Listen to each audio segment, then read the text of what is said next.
ಗಂಡ ಒಂದಿನ ಫಸ್ಟ್ ಹೊಡೆದ ಅಂತ. ಅವಳು ಮದುವೆ ಮಾಡ್ಕೊಂಡು ಹೋಗಿರ್ತಾಳೆ. ಅವಳಿಗೆ ಹೊಡೆಯೋದು ಇದು ಅನ್ನೋದೇನು ಪಾಪ ಗೊತ್ತಿರಲ್ಲ. ಗಂಡ ಸಡನ್ನಾಗಿ ಒಂದಿನ ತೆಗೆದೇನೋ ಕೋಪ ಬಂದು ಹೊಡಿತಾನೆ ಅಂದ್ಕೊಳ್ಳಿ. ಆ ಹೊಡೆಯೋದು ಅಲ್ಲಿಗೆ ಸ್ಟಾಪ್ ಆಗಲ್ಲ. ಅವನಿಗೆ ಯಾವಾಗ ಫ್ರಸ್ಟ್ರೇಷನ್ ಆಗುತ್ತೋ ಅವತ್ತಿನ ದಿನ ಅವಳು ಸುಮ್ಮನೆ ಇದ್ದರೆ, ಅವತ್ತಿನ ದಿನ ಅವನು ಹೊಡೆದಾಗ ಸುಮ್ಮನೆ ಇದ್ದರೆ ಅವ್ನಿಗೇನಾಗುತ್ತೆ ಅಂದರೆ ಅವನಿಗೆ ರಿಲ್ಯಾಕ್ಸೇಷನ್ ಇದಾಗಿ ಹೋಗ್ತಾಳೆ.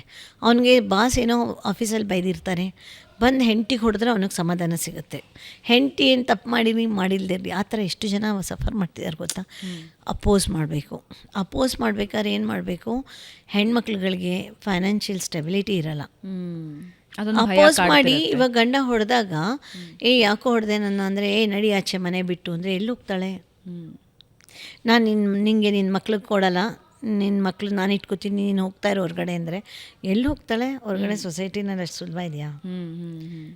ಅದಕ್ಕೇ ಹೇಳೋದು, ಪ್ರತಿಯೊಂದು ಹೆಣ್ಮಗಳು ಫೈನಾನ್ಷಿಯಲ್ ಇಂಡಿಪೆಂಡೆನ್ಸ್ ಬರೋ ತನಕ ಮದುವೆ ಮಾಡ್ಕೋಬಾರ್ದು. ಇಲ್ಲ ಅಪ್ಪ ಗಟ್ಮುಟ್ಟಾಗಿರಬೇಕು. ಇಲ್ಲ ಅಂದರೆ ಮದುವೆ ಮಾಡಿಕೊಂಡು ಈ ಥರ ಹೀಗೆ ಹೇಳ್ತೀರಾ. ಯಾರು ಹೊರಗಡೆ ಅವನು ಎದುರುಗಡೆ ಎಲ್ಲರ ಎದುರುಗಡೆ ಚೆನ್ನಾಗೇ ಇರ್ತಾನೆ, inside four doors 4 walls. Like ಇದು ಯಾರು ನಾನು ಮಾತಾಡ್ತಿದ್ದೀನಲ್ಲ, ಈ ಥರ ಯಾರು ಮಾತಾಡೋಕ್ಕಾಗತ್ತೆ ಗೊತ್ತಾ. ನಮ್ಮ ಥರ ನಾನು ಇವಾಗ ಒಂದು 65 ಇಯರ್ಸ್ಗೆ ರೀಚ್ ಆಗಿದ್ದೀನಿ. ನಮ್ಮ ಥರ ಜೀವನ ನೋಡ್ಕೊಂಡು ಬಂದಿರ್ತಾರಲ್ಲ, ನಾವು ಬೇಕಾದಷ್ಟು ಟೈಪ್ ಆಫ್ ಜನಗಳನ್ನು ನಾವು ಅಪಾರ್ಟ್ಮೆಂಟ್ ಕಾಂಪ್ಲೆಕ್ಸಲ್ಲಿದ್ದಾಗ ನೋಡಿರ್ತೀವಿ, ನಮ್ಮ ಫ್ರೆಂಡ್ ಸರ್ಕಲಲ್ಲಿ ನೋಡಿರ್ತೀವಿ, ನಮ್ಮ ಇದರಲ್ಲಿ ನೋಡಿರ್ತೀವಿ. ಎಷ್ಟೊಂದು ಜನದ್ದು ಒಳಗಿನ ಗುಟ್ಟುಗಳೆಲ್ಲ ಒಂಥರ ಗೊತ್ತಿದ್ದು ನಾನು ಮಾತಾಡ್ತಾ ಇರೋದು. ಯಾಕೆ ಅಂತ ಹೇಳಿದ್ರೆ, ಸೊ ನನಗೆ ದುಃಖ ಆಗುತ್ತೆ ಇದಕ್ಕೆ ಕೊನೆಯಲ್ಲಿ ಅಂತ ಒಂಥರ ಇಟ್ಸ್ ಎ ಕ್ವಶನ್ ಮಾರ್ಕ್. ಕೊನೆಯಲ್ಲಿ ಇಂಥ ಕಡೆಗೆ ಬೈಸ್ಕೊಂಡು ಒಂದು ಸಿಚುವೇಷನಲ್ಲಿ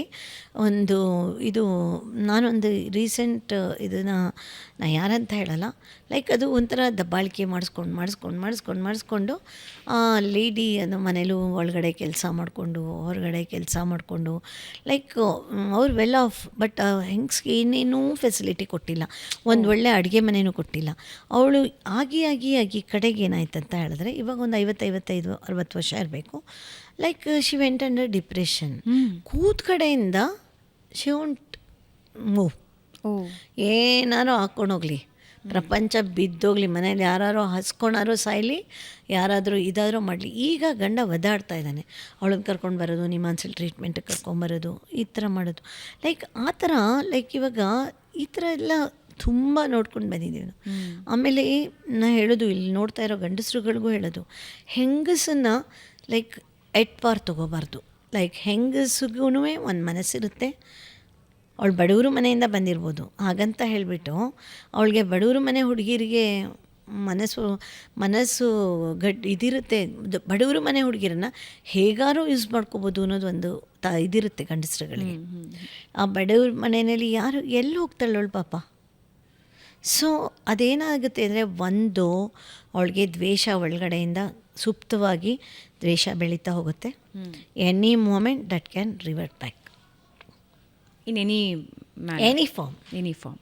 ಎಸ್, ಪರ್ಪಸ್ಲಿ ನಾನು ನೋಡಿದ್ದೀನಿ ಆ ಥರ ಆದಾಗ. ಲೈಕ್ ಏನಾದ್ರು ಮಾಡಿ, ಲೈಕ್ ಗಂಡನ ಮೇಲೆ ರೋಷ ಬಂದಿರುತ್ತೆ.